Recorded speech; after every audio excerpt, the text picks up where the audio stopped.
Everyone, welcome to study with Chitralekha.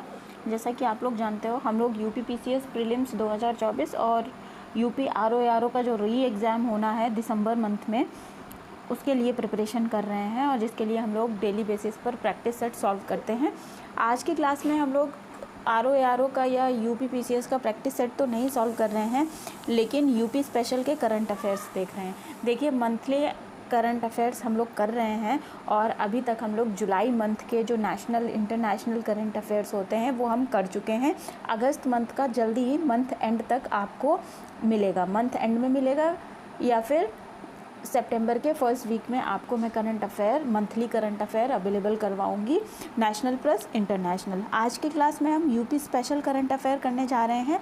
मई से लेकर के जुलाई तक का करंट अफेयर आज की क्लास में हम कवर करेंगे, ठीक है। यूपी स्पेशल का करंट अफेयर भी देख लेना चाहिए, बिकॉज क्वेश्चन बहुत ज़्यादा तो नहीं रहेंगे, लेकिन अगर 2 से 3 क्वेश्चन भी आए तो आपका काम बन जाएगा। और बात यह है कि यूपी स्पेशल के जो ये हमारे यूपी के पीसीएस और आरओ जो एग्ज़ाम होते हैं वहाँ पर पूछे जाते हैं करंट अफेयर। कल यूपी का जो एग्ज़ाम हुआ है वहाँ पर यूपी स्पेशल से क्वेश्चंस ही नहीं आए, ठीक है, और काफ़ी सारी लॉजिकल रीजनिंग भी नहीं थी। बट ऐसा नहीं है कि अगर कोई पोर्शन पूछा नहीं गया है किसी एक एग्ज़ाम में तो हम उसको छोड़ करके नहीं जा सकते हैं। हमें सारे ही पोर्शन कवर करके जाने पड़ेंगे। पता नहीं एग्ज़ाम में क्या पूछ दिया जाए, तो हम अपने आप को हर तरीके से तैयार करके जाएंगे, ठीक है।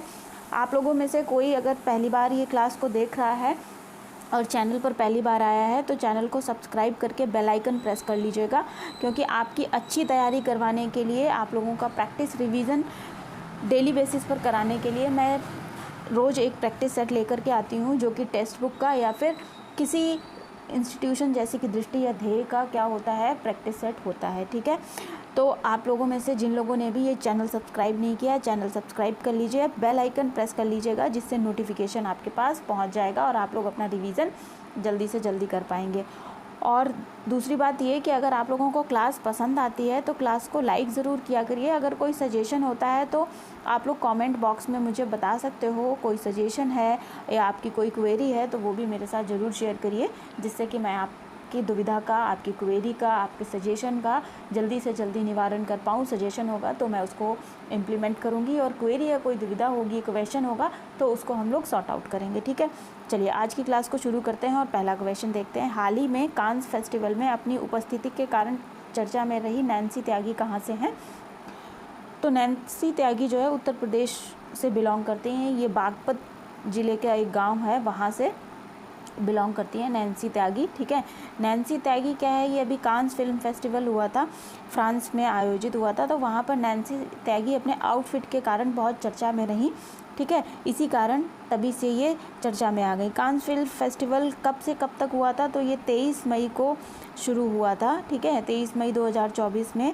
और यहाँ पर एक चीज़ ध्यान रखिएगा कि एक एनिमेशन फिल्म है जो कि ला सिनेफा श्रेणी में आई है, वो भी उत्तर प्रदेश की ही एक मानसी महेश्वरी हैं। इनकी फिल्म, एनिमेशन फिल्म ला सिनेफा श्रेणी में प्रदर्शित की गई थी और इसे 3रा पुरस्कार मिला था, तो इनका नाम भी ध्यान रखना है आप लोगों को। अगले क्वेश्चन पर आइए। देश का पहला और विश्व का 3रा सार्वजनिक रोपवे किस शहर में बनाया जा रहा है? तो देखिए, देश का पहला और विश्व का 3रा सार्वजनिक रोपवे जो है वाराणसी में बनाया जा रहा है। काशी विश्वनाथ मंदिर तक पहुंचने के लिए भारत पर्वतमाला परियोजना के अंतर्गत इसको बनाया जा रहा है, ठीक है। जो कैंट रेलवे स्टेशन है, वाराणसी छावनी रेलवे स्टेशन को रथ यात्रा से जोड़ने वाले खंड को पूरा करने के लिए। नेक्स्ट क्वेश्चन पर आइएगा। एशियाई प्रांत और मध्य पूर्व द्वारा 2024 ग्रीन एयरपोर्ट रिकॉग्निशन की विषय वस्तु या थीम क्या थी? तो ग्रीन एयरपोर्ट रिकॉग्निशन की जो थीम थी, biodiversity and nature based solution थी। तो ऑप्शन नंबर 3 करेक्ट ऑप्शन हो जाएगा। इस श्रेणी में 3 भारतीय हवाई अड्डों को रजत श्रेणी के अंतर्गत जो है सम्मानित किया गया है। तो इन तीनों के नाम आप लोगों को याद रखने हैं। इंदिरा गांधी नेशनल हवाई अड्डा, इंटरनेशनल एयरपोर्ट, जहाँ पे 35 मिलियन से अधिक यात्री प्रतिवर्ष यात्रा करते हैं। कैंपेगौड़ा हवाई अड्डा, ये कहाँ पर है? ये बंगलुरु में है। ये 15 से 35 मिलियन यात्रियों की बीच की श्रेणी में रखा गया है। और चौधरी चरण सिंह हवाई अड्डा जो कि लखनऊ में है, ये 8 मिलियन से कम यात्री की श्रेणी में रखा गया है, ठीक है। तो ये बातें ध्यान रखिएगा। नेक्स्ट क्वेश्चन पर आइए। केंद्रीय विद्युत प्राधिकरण के अनुसार वर्ष 2024 में सबसे अधिक ट्रांसमिशन लाइनें जोड़ने के मामले कौन सा राज्य शीर्ष पर रहा है? तो सबसे अधिक ट्रांसमिशन लाइन जोड़ने के मामले में जो है उत्तर प्रदेश शीर्ष पर रहा है। उत्तर प्रदेश में केंद्रीय विद्युत प्राधिकरण ने एक अपनी रिपोर्ट जारी की है जिसमें ट्रांसमिशन उपयोगिताओं में 1460 किलोमीटर सर्किट की ट्रांसमिशन लाइन जोड़ी है उत्तर प्रदेश में। तो इसी मामले में उत्तर प्रदेश कब रहा है? उत्तर प्रदेश प्रथम स्थान पर रहा है। ठीक है। अच्छा, एक चीज़ और देख लीजिए, UPPTCL जो है इसकी स्थापना 1999 में हुई थी और मुख्यालय कहाँ पर है? लखनऊ में है। तो ये बात ध्यान रखिएगा। नेक्स्ट क्वेश्चन को देखिएगा। नोएडा की 18 वर्षीय ई रिक्शा चालक अमून क्लूनी महिला सशक्तिकरण पुरस्कार से सम्मानित किया गया है। उनका नाम क्या है? तो अमल क्लूनी महिला सशक्तिकरण पुरस्कार जो इनको मिला है उनका नाम आरती है और आरती को ये भारत सरकार की पहल जो है ई रिक्शा पहल और उनके योगदान के लिए दिया गया है। इसका उद्देश्य क्या है? महिलाओं को ई रिक्शा चालक बनने में सक्षम बनाना और उन्हें सुरक्षित परिवहन प्रदान करना, जो महिलाएं उसमें बैठती हैं उनके लिए, और महिलाओं को रोजगार प्रदान करना। ठीक है। ये गुलाबी रंग का रिक्शा होता है जो कि महिला सशक्तिकरण का एक सिंबल है। नेक्स्ट क्वेश्चन पर आइए। भारतीय सेना और वायुसेना संयुक्त रूप से Gorakhpur Sarsawa base predator drone तैनात करेगी। तो MQ-9B प्रीडेटर ड्रोन का निर्माण किस देश ने किया है? तो MQ-9B प्रीडेटर ड्रोन जो है इसका निर्माण USA के द्वारा किया गया है, संयुक्त राज्य America. Option number 4 correct option हो जाएगा। और ये अभी चर्चा में रहा है। इसके करीब 4 बिलियन डॉलर अमेरिका के साथ सौदा किया गया है, जो भारतीय नौसेना इसके साथ बातचीत कर रही है और अमेरिका से ये ड्रोन प्राप्त किए जाएंगे। अगले क्वेश्चन पर आएंगे। किस पार्टी के नेता अतुल कुमार अंजान का 70 वर्ष की आयु में निधन हो गया है? ये लखनऊ में इनका निधन हुआ है। कौन सी पार्टी से थे ये हमें बताना है। तो ये भारतीय कम्युनिस्ट पार्टी को बिलोंग करते थे, CPI। Option number 3 correct option है। अगले क्वेश्चन को देखिएगा। हाल ही में वन अधिकारियों ने उत्तर प्रदेश में पीलीभीत टाइगर रिजर्व से भटक कर किस गांव में पहुंचे तेंदुए को पकड़ लिया? तो तेंदुए को अलीगंज गांव में पकड़ा गया था। ठीक है। ये क्वेश्चन यहाँ से तो बहुत ज़्यादा इम्पॉर्टेंट नहीं लग रहा है कि किस गांव में पकड़ लिया गया, लेकिन हमारे लिए यहाँ से इम्पॉर्टेंट क्वेश्चन बन रहा है वो कहाँ से। देखिए, उत्तर प्रदेश का टाइगर रिजर्व हमें एक पता चल रहा है यहाँ पे ये कि पीलीभीत टाइगर रिजर्व है। ठीक है। पीलीभीत टाइगर रिजर्व कहाँ पर पड़ेगा? उत्तर प्रदेश में पड़ेगा। और उत्तर प्रदेश में 2 टाइगर रिजर्व हैं, एक पीलीभीत, दूसरा आप लोग मुझे कहाँ बताओगे? कमेंट सेक्शन में बताओगे, क्योंकि यूपी स्पेशल की जब क्लास हुई थी तो उसमें ये सारी बातें मैंने आप लोगों को बताई हैं। अच्छा, जो पीलीभीत टाइगर रिजर्व है ये 3 जिलों में फैला हुआ है, पीलीभीत, लखीमपुर खीरी और बहराइच। इतना भी ध्यान रखिएगा। यहाँ पर तेंदुआ और बाघ सहित अन्य प्रकार के जंगली जानवर भी पाए जाते हैं। अच्छा, ये ऊपरी गंगा के तराई मैदान में आता है, ये बात ध्यान रखिएगा। ये नेपाल सीमा पर है, भारत नेपाल सीमा पे है, ध्यान ये भी आपको याद रखना है। और दक्षिणी सीमा में पीलीभीत टाइगर रिजर्व के शारदा नदी बहती है, ये बात आपको याद रखनी है। अब एक और क्वेश्चन यहाँ से बनता है, अगर आपसे क्वेश्चन आ जाए कि तेंदुए का वैज्ञानिक नाम क्या है, तो तेंदुए का वैज्ञानिक नाम आप बताओगे पैंथेरा पार्डस। ठीक है। और IUCN की किस लिस्ट में है? ये रेड लिस्ट में है, लेकिन असुरक्षित कैटेगरी में इसको रखा गया है। साइट्स की रिपोर्ट होती है, साइट्स के परिशिष्ट 1 में इसको रखा गया है। और तेंदुए को भारतीय वन्य जीव संरक्षण अधिनियम 1972 की अनुसूची 1 के तहत संरक्षण दिया गया है। तो ये वाली सारी बातें आपको बहुत इंपॉर्टेंट हैं, यहाँ से क्वेश्चन बन सकता है। मोस्ट इंपॉर्टेंट इस पर डाल लीजिएगा और इसको याद रखना है आपको। नेक्स्ट क्वेश्चन को देखिएगा। मई 2024 में साइबर सुरक्षा उपायों को लेकर उत्तर प्रदेश सरकार ने हाल ही में चर्चा में क्यों थी? तो देखिए, संसदीय चुनावों के बाद 57 जिलों में साइबर पुलिस स्टेशन स्थापित किए जाएंगे, इसीलिए उत्तर प्रदेश सरकार ये भी चर्चा में थी।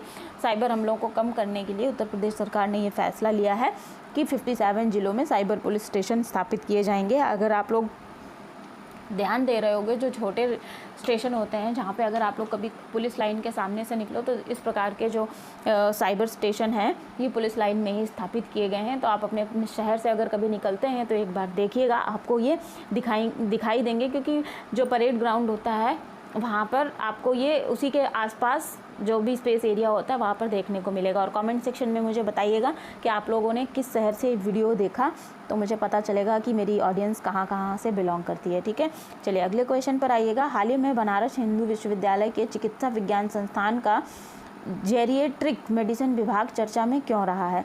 तो देखिए, बनारस हिंदू विश्वविद्यालय ने 2 नई पोर्टेबल अल्ट्रासाउंड और इकोकार्डियोग्राम मशीनों का अनावरण किया है, इसीलिए ये चर्चा में थे। तो ऑप्शन नंबर 3 क्वेश्चन का करेक्ट ऑप्शन हो जाएगा। इन्होंने 2 नई पोर्टेबल अल्ट्रासाउंड और इकोकार्डियोग्राम मशीनों का अनावरण किया है।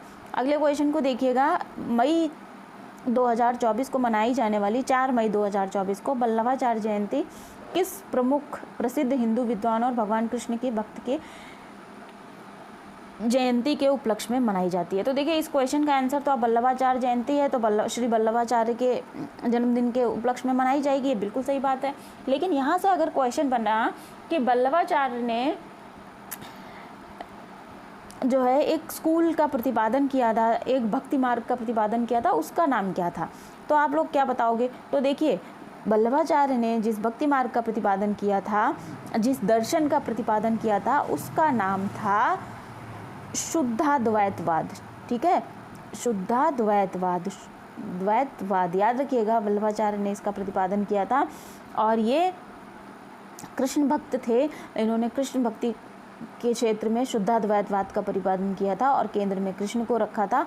और इन्होंने वैष्णववाद के पुष्टि संप्रदाय की भी स्थापना की थी, तो इसको आपको ध्यान रखना है। और इनका जन्म कहाँ पर हुआ था? वाराणसी में हुआ था 1479 में। अगले क्वेश्चन पर आइए। हाल ही में 2024 में बनारस हिंदू विश्वविद्यालय दृश्य कला संकाय क्यों चर्चा में था? इन्होंने योग सूत्र नामक 4 दिवसीय समूह चित्रकला प्रदर्शनी का आयोजित किया था। तो ऑप्शन नंबर 2 करेक्ट ऑप्शन हो जाएगा। नेक्स्ट क्वेश्चन को देखिएगा। हाल ही में किस अध्ययन में कहा गया है कि वायु प्रदूषण सुंदरवन के लिए एक बड़ा खतरा है? तो देखिए, अभी एक क्या हुआ था, अध्ययन हुआ था जिसमें सुंदरवन के लिए वायु प्रदूषण को एक बड़ा खतरा बताया गया था, जिसे IIT कानपुर ने और बोस इंस्टीट्यूट ऑफ कोलकाता ने मिलकर के किया था। तो ऑप्शन नंबर 3 करेक्ट ऑप्शन हो जाएगा। बोस इंस्टीट्यूट कोलकाता और IIT कानपुर के प्रमुख वैज्ञानिकों के द्वारा ये संयुक्त रूप से अध्ययन किया गया था। नेक्स्ट क्वेश्चन पर आइएगा। डेंगू वायरस के निदान के लिए किस शहर में जल्द ही दूसरी सेंटिनल सर्विलांस हॉस्पिटल लैब स्थापित की जाएगी? तो sentinel surveillance hospital lab SSH lab जो है प्रयागराज में स्थापित की जाएगी। ऑप्शन नंबर 2 करेक्ट ऑप्शन हो जाएगा। अब ये प्रयागराज में दूसरी सेंटिनल सर्विलांस लैब होगी, ये बात आप लोग ध्यान रखिएगा। ठीक है, नेक्स्ट क्वेश्चन पर आते हैं। नेक्स्ट क्वेश्चन क्या है? मई 2024 में लोनी में रेत खनन माफिया के खिलाफ संयुक्त छापेमारी किसने की? तो खनन माफिया के खिलाफ तो जो संयुक्त छापेमारी करेगा, कौन करेगा? ये खनन विभाग और लोनी प्रशासन करेगा। तो ऑप्शन नंबर 2 करेक्ट ऑप्शन हो जाएगा। लेकिन लोनी जो जगह है ये कहाँ पर पड़ती है और ये किस नदी के क्षेत्र में आती है? तो ये यमुना नदी के क्षेत्र में आती है। ठीक है, लोनी जगह है जहाँ से बालू का अवैध खनन हो रहा था। और यमुना जो है उत्तर भारत की एक प्रमुख नदी है और गंगा की सबसे बड़ी सहायक नदी है, ये बात आपको ध्यान रखनी है। अच्छा, दूसरी बात ये है कि यमुना नदी का उद्गम कहाँ से होता है? तो यमुना नदी का जो उद्गम है यमुनोत्री ग्लेशियर से होता है और बंदरपूछ पर्वत के पास से होता है। ठीक है, ऊंचाई कितनी हो जाएगी ग्लेशियर की? 6387 मीटर हो जाएगी। और अगर आपसे पूछा जाए कि यमुना नदी का बेसिन कहाँ कहाँ से होकर के आता है, किस किस राज्य से होकर के आता है, तो यमुना नदी उत्तराखंड, हिमाचल प्रदेश और हरियाणा होती हुई दिल्ली तक बहती हुई फिर उत्तर प्रदेश में आकर के संगम पे मतलब प्रयागराज में मिल जाती है। कहाँ पर? गंगा नदी से मिल जाती है। चलिए, ये बात हो गई। अब अगर आपसे पूछा जाए कि यमुना नदी की सहायक नदियाँ, मुख्य सहायक नदियाँ कौन सी हो जाएंगी, तो अगर पश्चिम से पूर्व की ओर मैं बोलूँ कि इनका क्रम बताइए, तो आप लोग कहोगे चंबल, सिंध, बेतवा और केन, ये प्रमुख सहायक नदियाँ हैं और यही इनका पश्चिम से पूर्व की ओर सही क्रम है। ठीक है, उत्तराखंड में एक बैराज बना है, बांध बना है जिसका नाम है लखवार व्यासी बांध, और ताजे वाला बैराज हरियाणा में बना है। ये 2 प्रमुख बांध हैं। तो ये सारी बातें आपको ध्यान रखनी है। क्वेश्चन भले ही आप भूल जाओ, लेकिन ये स्टैटिक चीज़ें आपको याद रखनी है, यहाँ से इम्पॉर्टेंट क्वेश्चंस बनेंगे। ठीक है, चलिए नेक्स्ट क्वेश्चन पर आइए। किस प्राधिकरण ने building plan management system BPMS शुरू किया है? तो यमुना एक्सप्रेसवे औद्योगिक विकास प्राधिकरण वाईडा ने जो है ये बिल्डिंग प्लान मैनेजमेंट शुरू किया है। तो ऑप्शन नंबर 3 करेक्ट ऑप्शन हो जाएगा। ये भवन अनुमति प्रणाली के अंतर्गत आता है, कुशल समाधान केंद्र और भवन के मानचित्रों के अनुमोदन के लिए। ठीक है, यमुना एक्सप्रेसवे औद्योगिक विकास प्राधिकरण को देखिए, ये 1976 के तहत दिल्ली से सटे अपने अधिसूचित क्षेत्रों में विकास के लिए बनाया गया था।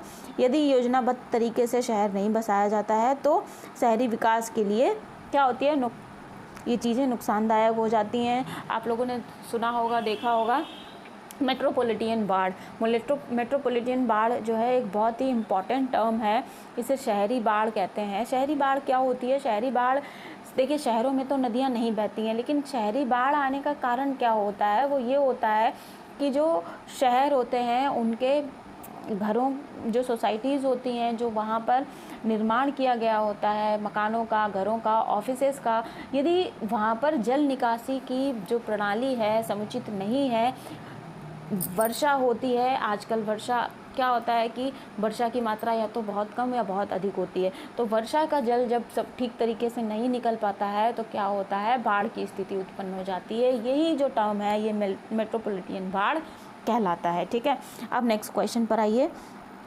उत्तर प्रदेश के चांदीनगर वायु सेना स्टेशन के मरून बोरेट सेरेमोनियल परेड के दौरान वायुसेना की किस विशेष बल इकाई को सम्मानित किया गया? तो देखिए गरुण कमांडोज आप लोगों ने नाम सुना होगा, तो इस क्वेश्चन का करेक्ट ऑप्शन हो जाएगा गरुण कमांडो। ठीक है, ऑप्शन नंबर 1 गरुण कमांडो। अब गरुण कमांडो का थोड़ा सा बैकग्राउंड समझ लीजिए। जो गरुण कमांडो होते हैं ये भारतीय वायुसेना का विशेष इकाई बल होता है। ठीक है, इसका गठन कब हुआ था? फरवरी 2004 में किया गया था और वर्तमान में इसमें 1500 से अधिक कमांडोज हैं। गरुण कमांडो वायुसेना के प्रमुख ठिकानों, प्रतिष्ठानों, सुरक्षा, खोज और बचाव, आपदाओं जैसी राहत कार्य इनको सौंपा जाता है। 2004 में संयुक्त राष्ट्र शांति अभियानों में के रूप में भाग लेने के लिए गरुड़ को कांगो में तैनात किया गया था। ये बात भी ध्यान रखिएगा, 2004 में जो संयुक्त राष्ट्र संघ ने शांति अभियान कांगो में चलाया था, कांगो रिपब्लिक में, वहाँ पे हमारे गरुड़ कमांडो तैनात किए गए थे। तो ये सारी बातें ध्यान रखेंगे। अब आते हैं हम नेक्स्ट क्वेश्चन पर। देखिए नेक्स्ट क्वेश्चन क्या है, किस संगठन ने विश्व दूरसंचार एवं सूचना समाज दिवस के उपलक्ष्य में कार्यशाला आयोजित की है? तो नीति अनुसंधान, नवाचार और प्रशिक्षण के लिए राष्ट्रीय दूरसंचार संस्थान NTI-PRIT जो है नीतिप्रिट, इसने दूरसंचार एवं सूचना समाज दिवस के उपलक्ष्य में कार्यशाला आयोजित की है। तो ऑप्शन नंबर 3 हमारे क्वेश्चन का करेक्ट ऑप्शन हो जाएगा। ठीक है, चलिए नेक्स्ट क्वेश्चन पर आइएगा। उत्तर प्रदेश के नोडल तकनीकी विश्वविद्यालय ने AI और क्लाउड कंप्यूटर प्रशिक्षण के लिए प्रमुख प्रौद्योगिकी प्रमुख के साथ किस प्रौद्योगिकी प्रमुख के साथ समझौता किया है? तो उत्तर प्रदेश के नोडल तकनीकी विश्वविद्यालय ने AI और क्लाउड कंप्यूटिंग के लिए जो है IBM के साथ समझौता किया है। तो ऑप्शन नंबर 3 IBM क्वेश्चन का करेक्ट आंसर है। अगले क्वेश्चन को देखिएगा, किस शहर में नगर निगम ने वायु गुणवत्ता प्रभावित करने के लिए 9 विभागों को नोटिस जारी किया है? तो नगर निगम ने वायु गुणवत्ता प्रभावित करने के लिए प्रयागराज में 9 विभागों को नोटिस जारी किया है। तो ऑप्शन नंबर 2 करेक्ट ऑप्शन है। स्मार्ट सिटी प्रयागराज में वायु गुणवत्ता प्रभावित करने के लिए प्रयागराज विकास प्राधिकरण को, ठीक है, प्रयागराज नगर निगम ने PWD ने विकास प्राधिकरण, प्रयागराज विकास प्राधिकरण, PDA, लोक निर्माण विभाग, उत्तर मध्य रेलवे और जल निगम समेत 9 विभागों को नोटिस जारी किया है। तो ये ध्यान रखिएगा। अगले क्वेश्चन पर आएंगे। उत्तर प्रदेश में 2024 के लोकसभा चुनाव के छठे चरण में मतदान का कितना प्रतिशत था? तो देखिए अभी चुनाव हुए थे, तो चुनाव से भी जुड़े हुए हमने करंट अफेयर्स किए थे। अगर आप लोगों ने करंट अफेयर नहीं किए हैं तो ये करंट अफेयर की प्लेलिस्ट मैं आप लोगों को इसके डिस्क्रिप्शन बॉक्स में दे दूंगी, तो आप लोग वहाँ से जाकर के देख लीजिएगा। ठीक है, भारत का पर्व नाम से आपको मिलेगा, प्लेलिस्ट मिलेगी वहाँ पर, और वहाँ पे सारे जो भी टर्म्स होते हैं चुनाव से जुड़े हुए और जो फैक्ट होते हैं सारे कुछ डिस्कस किए गए हैं, तो उसको देख लीजिएगा। तो हमारे क्वेश्चन का ऑप्शन नंबर 3 जो है करेक्ट ऑप्शन हो जाएगा 54.03। ये भारत निर्वाचन आयोग का आंकड़ा है, उसी आधार पर ये हमने आंसर यहाँ पर टिक किया है। ठीक है, अगले क्वेश्चन पर आइए। भारत के कितने प्रधानमंत्रियों का जन्म उत्तर प्रदेश में हुआ? तो भारत के कुल 6 प्रधानमंत्रियों का जन्म उत्तर प्रदेश में हुआ था। ऑप्शन नंबर 4 करेक्ट ऑप्शन हो जाएगा। अब तक भारत के 15 प्रधानमंत्री निर्वाचित हुए हैं। जो भारत की जनसंख्या का उत्तर प्रदेश जो है भारत की 70% जनसंख्या का प्रतिनिधित्व करता है। तो जनसंख्या के आधार पर उत्तर प्रदेश भारत का सबसे बड़ा राज्य है, ये बात भी आप लोगों को ध्यान रखनी है। अब किन 6 प्रधानमंत्रियों का प्रतिनिधित्व यहाँ पर कर रहे हैं, मतलब जन्म यहाँ पर हुआ है, तो देखिए इनमें से आप सबसे पहले तो कहेंगे हम इंदिरा गांधी, जिनका जन्म भारत में उत्तर प्रदेश में हुआ। उसके बाद आपके अटल बिहारी वाजपेयी आते हैं, पंडित जवाहरलाल नेहरू रहे हैं। ठीक है, ये सारे लोग, इनका जन्म कहाँ हुआ था? उत्तर प्रदेश में हुआ था। ठीक, तो सारी बातें ध्यान रखिएगा। अगले क्वेश्चन पर आएंगे। उत्तर प्रदेश सरकार $2 बिलियन का निजी निवेश आकर्षित करने के लिए किस क्षेत्र पर ध्यान केंद्रित कर रही है? तो उत्तर प्रदेश सरकार जो है $2 बिलियन का निजी निवेश आकर्षित करने के लिए नगर विमानन क्षेत्र पर ध्यान केंद्रित कर रही है, नागर विमानन क्षेत्र पर। ऑप्शन नंबर 3 करेक्ट ऑप्शन हो जाएगा। अगले क्वेश्चन पर आते हैं। देखिए यूपी स्पेशल के कोई क्वेश्चन बहुत ज़्यादा टफ नहीं होते हैं। ठीक है, बस बात यह है कि कौन सा क्वेश्चन आपके सामने आ जाए और आप उसको अच्छे तरीके से समझ के कर सको।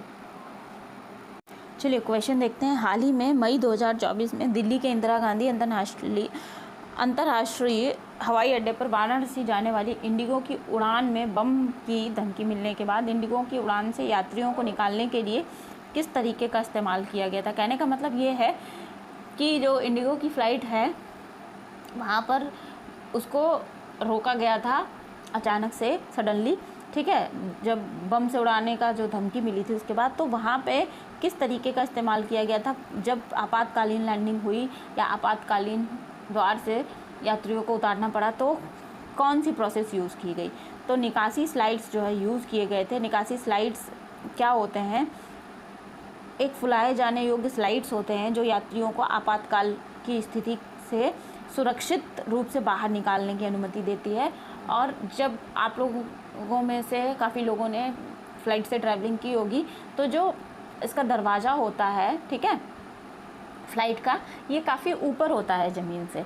तो जो एयरपोर्ट होते हैं जहाँ पे ले जाकर के एयरपोर्ट का जो गेट होता है, एग्ज़िट गेट होता है, वो खोल दिया जाता है। जो इन बिल्टेड होते हैं एयरपोर्ट पे निकासी द्वार, तो उसको जाकर के जो दरवाज़ा होता है उसको अटैच कर दिया जाता है। कुछ इस तरीके से बना हुआ होता है ये, ठीक है। और जो हमारा हवाई जहाज़ होता है ये ऐसे आकर के इससे जोड़ दिया जाता है, ये यहाँ से हम लोग निकल के बाहर चले जाते हैं। लेकिन जहाँ पर ये वाली प्रक्रिया नहीं होती है, ये वाला सेटलमेंट नहीं होता है, वहाँ पे क्या होता है, जो हमारा एरोप्लेन है ये एयरपोर्ट पे ऐसे खड़ा हुआ होता है। ये मान लीजिए ये आपका एरोप्लेन है, ये एरोप्लेन, ये इसको थोड़ा सा गड़बड़ हो रहा है, शार्क जैसा लग रहा है, लेकिन ये एरोप्लेन है, ठीक है, ये एरोप्लेन है। तो ये जो दरवाज़ा होता है यहाँ पर सीढ़ियाँ लगी होती हैं, सीढ़ियों से जाना होता है यात्रियों को अंदर, ठीक है। बट आपातकालीन जब द्वार खुलता है तो सीढ़ियाँ वहाँ पर अवेलेबल नहीं होती हैं, तो स्लाइड्स होते हैं, उनको फुलाया जाता है, उन स्लाइड्स के द्वारा यात्री नीचे आते हैं, ठीक है। चलिए अगले क्वेश्चन पर आइए। सोनिया बजाज अग्रवाल द्वारा शुरू की गई पहल का नाम क्या है? तो लिटिल फ्यूचर फाउंडर्स जो है सोनिया अग्रवाल बजाज के द्वारा शुरू की गई ये पहल है। ये शैक्षिक नवाचार की पक्षधर हैं और इन्होंने अपनी नवीनतम पहल का अनावरण किया है। ये 7 से 12 साल के बच्चों के उद्यमशीलता की भावना को बढ़ावा देने के लिए डिज़ाइन किया गया है, ठीक है। अगले क्वेश्चन पर आइए। बनारस हिंदू विश्वविद्यालय में हर्बल घी का नुस्खा किस विभाग ने विकसित किया है? तो डेयरी विज्ञान और खाद्य प्रौद्योगिकी विभाग ने जो है हर्बल घी का नुस्खा विकसित किया है। अब हर्बल घी में है क्या? देखिए हर्बल घी में एंटीऑक्सीडेंट्स पाए जाते हैं। इस घी में हल्दी का एक सक्रिय घटक होता है जिसको कहते हैं हम करक्यूमिन। करक्यूमिन जो होता है एक एंटीऑक्सीडेंट का काम करता है और घी को लंबे समय तक भंडारित रखने की क्षमता उसमें बनाए रखता है। तो करक्यूमिन तत्व इस घी में पाया जाता है, इसी के कारण हल्दी का रंग पीला होता है। साथ ही ये एक शक्तिशाली एंटीऑक्सीडेंट होता है। तो इसका निर्माण घी का किसके द्वारा किया गया है? ये बनारस हिंदू विश्वविद्यालय के डेयरी विभाग के द्वारा किया गया है। ठीक है, तो ये ध्यान रखना है आपको। अच्छा, घी का अभी मुझे बताओ, घी तो तत्सम शब्द हो जाता है, तद्भव हो जाता है, इसका तत्सम क्या होगा? तो तत्सम घी का जो होगा ये घृत होता है। ठीक है, घृत, इसको घृत नहीं पढ़ते हैं, घृत, जहाँ पर ये री की मात्रा लगी होती है इसे घृत कहते हैं। ठीक, तो आपका एक ये क्वेश्चन और तैयार हुआ है हिंदी का।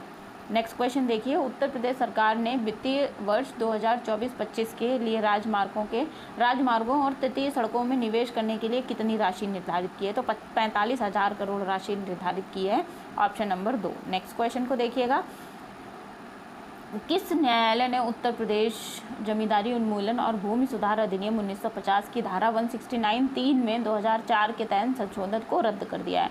तो इलाहाबाद उच्च न्यायालय ने इसको रद्द कर दिया है, ऑप्शन नंबर 3 करेक्ट ऑप्शन हो जाएगा। जमींदारी उन्मूलन एवं भूमि सुधार अधिनियम 1950 की धारा 169(3) में 2004 के संशोधन की उस सीमा तक रद्द कर दिया है जिसमें वसीयत के पंजीकरण का प्रावधान था। ठीक है, वसीयत का पंजीकरण जो था उसको हटा दिया गया है। अच्छा, अगर हम हाई कोर्ट के बारे में बात करें तो हाई कोर्ट के पास अपीलीय क्षेत्राधिकार और मूलाधिकार क्षेत्राधिकार दोनों होते हैं। अगर मैं पूछूं कि हाई कोर्ट जो है किस अनुच्छेद के अंतर्गत रिट जारी करता है, तो अनुच्छेद 219 के अंतर्गत रिट जारी करता है। और अनुच्छेद 32 के अंतर्गत रिट कौन जारी करता है? सुप्रीम कोर्ट करता है, जब किसी के फंडामेंटल राइट्स का हनन हो रहा होता है। तो अगर आप लोगों ने फंडामेंटल राइट्स की क्लास नहीं देखी है तो आप जाकर के चैनल के प्लेलिस्ट में देख सकते हैं, वहाँ पे डिस्क्रिप्टिव वे में सारी चीज़ें बहुत अच्छे तरीके से समझाई गई हैं। अगले क्वेश्चन पर आइएगा, कौन सा संगठन कृषि भारत शिखर सम्मेलन की मेजबानी के लिए उत्तर प्रदेश सरकार के साथ साझेदारी कर रहा है? तो भारतीय उद्योग परिसंघ उत्तर प्रदेश सरकार के साथ साझेदारी कर रहा है, किसी लिए? कृषि भारत शिखर सम्मेलन के लिए। नेक्स्ट क्वेश्चन पर आते हैं, मुख्यमंत्री योगी आदित्यनाथ ने अकबरपुर के बारे में क्या सुझाव दिया है? तो इन्होंने शहर बदलने का सुझाव दिया है, शहर का नाम बदलने का सुझाव दिया है, ऑप्शन नंबर 2। ठीक है, नेक्स्ट क्वेश्चन पर आइए, अयोध्या में मंदिर संग्रहालय बनाने में किस संगठन के प्रस्ताव को उत्तर प्रदेश सरकार के मंत्रिमंडल ने हरी झंडी दी है? तो टाटा सन्स जो है इन्होंने मंदिर संग्रहालय बनाने के लिए उत्तर प्रदेश सरकार ने हरी झंडी दी है, ऑप्शन नंबर 2 करेक्ट ऑप्शन हो जाएगा।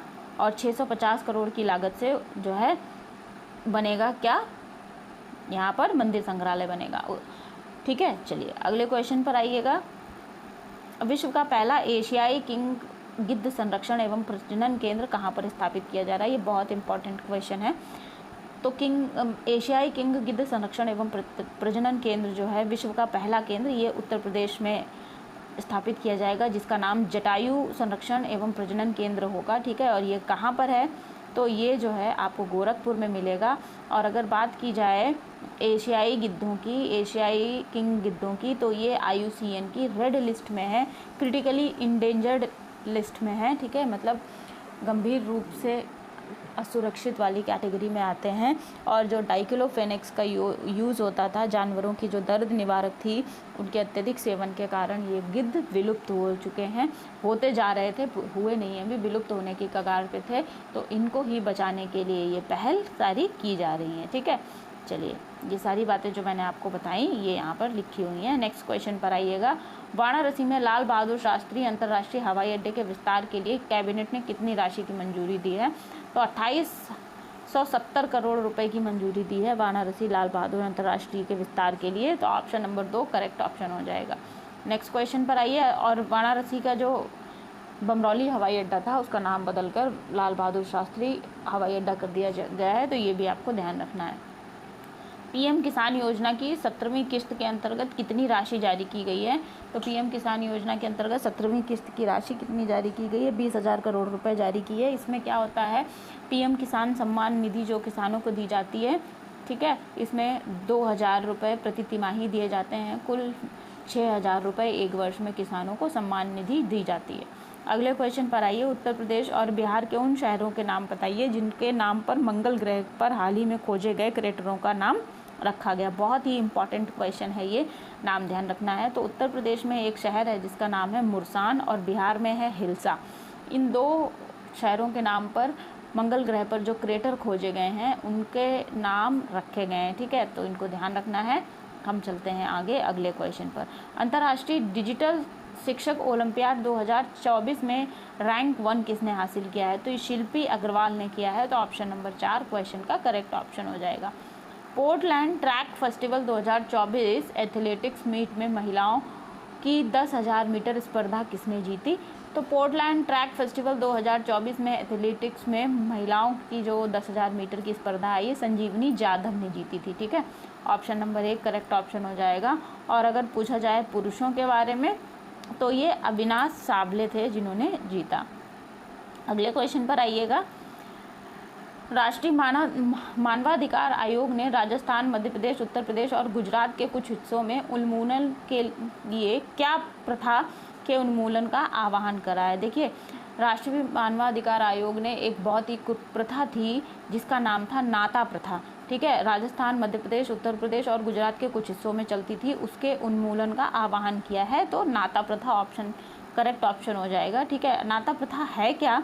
देखिए, नाता प्रथा एक ऐसी कुप्रथा थी जिसमें राजस्थान, मध्य प्रदेश और उत्तर प्रदेश, गुजरात के कुछ हिस्सों में लड़कियों को कथित तौर पर कानूनी मान्यता के बिना दिया जाता था।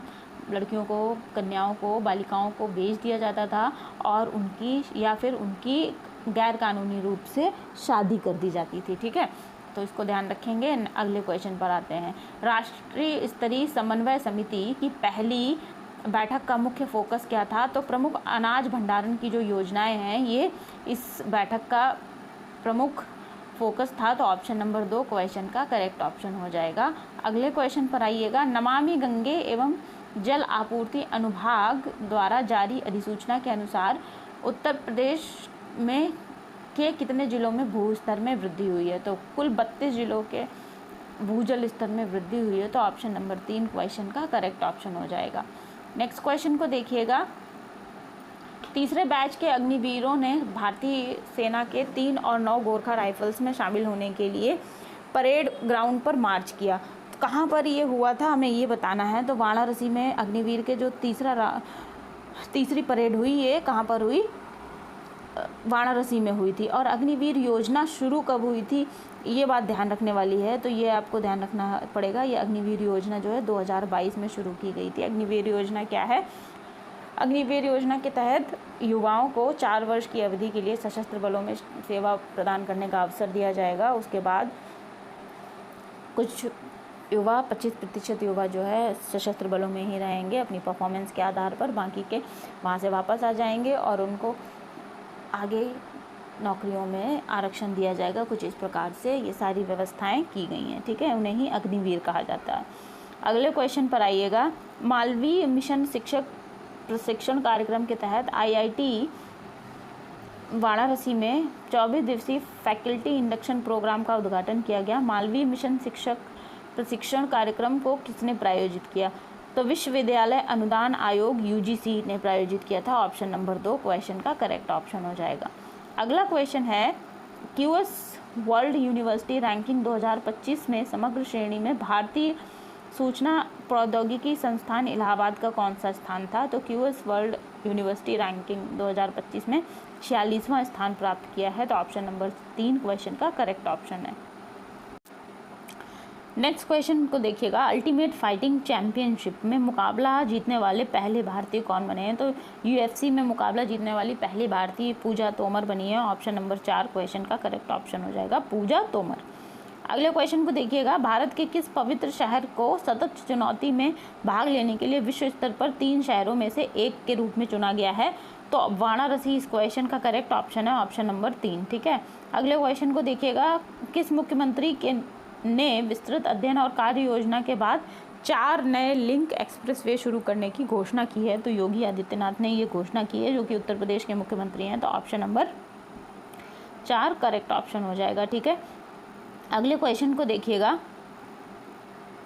25 जून को मनाई जाने वाली सुचिता कृपलानी की जयंती किस क्षेत्र में उनके उल्लेखनीय योगदानों का स्मरण कराती है? तो देखिए, सुचिता कृपलानी जी की जो जयंती है, ये भारत की पहली महिला मुख्यमंत्री थी, उत्तर प्रदेश की पहली महिला मुख्यमंत्री थी, और ये स्वतंत्रता आंदोलन और भारतीय राजनीति से संबंधित थी, तो ऑप्शन नंबर 4 क्वेश्चन का करेक्ट ऑप्शन हो जाएगा। ठीक है, इनका जन्म 25 जून 1908 को हरियाणा के अम्बाला में हुआ था। ये 15 महिलाओं में से एक थी जिन्होंने 1946 में भारतीय संविधान का मसौदा तैयार करने के लिए गठित नई भारतीय संविधान सभा के सदस्य के रूप में इन्हें चुना गया था। भारत छोड़ो आंदोलन के दौरान 1944 में इन्होंने एक मुख्य भूमिका निभाई थी और 1944 में इन्हें गिरफ्तार भी कर लिया गया था। 1940 के दशक के दौरान स्वतंत्रता आंदोलन के लिए अखिल भारतीय महिला कांग्रेस की शाखा भी इन्होंने स्थापित की थी। किसने? सुचिता कृपलानी ने। और 1946 में नोआखाली में शरणार्थियों के पुनर्वास में मुख्य भूमिका इनके द्वारा निभाई गई थी और भारत की पहली महिला मुख्यमंत्री बनी थी उत्तर प्रदेश की। तो ये ध्यान रखिएगा। अगले क्वेश्चन पर चलते हैं। बेंगलुरु स्थित कौन सी कृषि फर्म उत्तर प्रदेश में प्रत्यक्ष बीजित चावल को बढ़ावा देने के लिए विश्व बैंक जल संसाधन समूह की कम मीथेन चावल परियोजना में शामिल की गई है? तो किसान क्राफ्ट लिमिटेड जो है, ये इसका करेक्ट आंसर हो जाएगा ऑप्शन नंबर 1। अगले क्वेश्चन को देखिएगा। माल और सेवा कर नेटवर्क के अनुसार कौन सा राज्य मासिक रूप से माल और सेवा जीएसटी रिटर्न दाखिल करने के लिए अग्रणी है, जो उनकी आर्थिक क्षमता को दर्शाता है? तो देखिए, उत्तर प्रदेश, तमिलनाडु और महाराष्ट्र, ये तीनों राज्य जो हैं हर महीने सबसे अधिक जीएसटी रिटर्न दाखिल करने वाले राज्य हैं। अगर नंबर 1 की बात की जाए तो उत्तर प्रदेश है, उसके बाद तमिलनाडु और महाराष्ट्र का नंबर आता है दूसरे और तीसरे नंबर पे। जीएसटी क्या है? जीएसटी को भारतीय संविधान में 101वें संविधान संशोधन के द्वारा शामिल किया गया था, तो ये भी आप लोगों को ध्यान रखना है। जीएसटी क्या होता है? गुड्स एंड सर्विसेज टैक्स, जो कि संविधान संशोधन 101वें संविधान संशोधन के द्वारा शामिल किया गया था। ठीक है, आज की क्लास में हम क्वेश्चन हमारे यहीं पर समाप्त होते हैं और ये यूपी स्पेशल का जो करंट अफेयर था, ये क्लास को हम यहीं समाप्त करेंगे। आई होप ये क्लास आप लोगों को पसंद आई होगी। क्लास अगर पसंद आई है तो क्लास को लाइक और शेयर कर दीजिएगा। चैनल पर पहली बार आए हैं तो चैनल को सब्सक्राइब कर लीजिएगा। और आई होप आप लोगों की तैयारी बहुत अच्छे तरीके से चल रही है। आपकी तैयारी कैसी चल रही है? अगर कोई डाउट है, कोई दिक्कत है, तो आप लोग कमेंट सेक्शन में मेरे साथ शेयर कर सकते हो। मैं उसको जल्दी से जल्दी ठीक करने का प्रयास करूँगी। खूब पढ़िए, ज़्यादा से ज़्यादा रिवीजन करिए। बहुत बहुत शुभकामनाओं के साथ हम क्लास को यहीं पर स्टॉप करते हैं। मिलते हैं अगली क्लास में। थैंक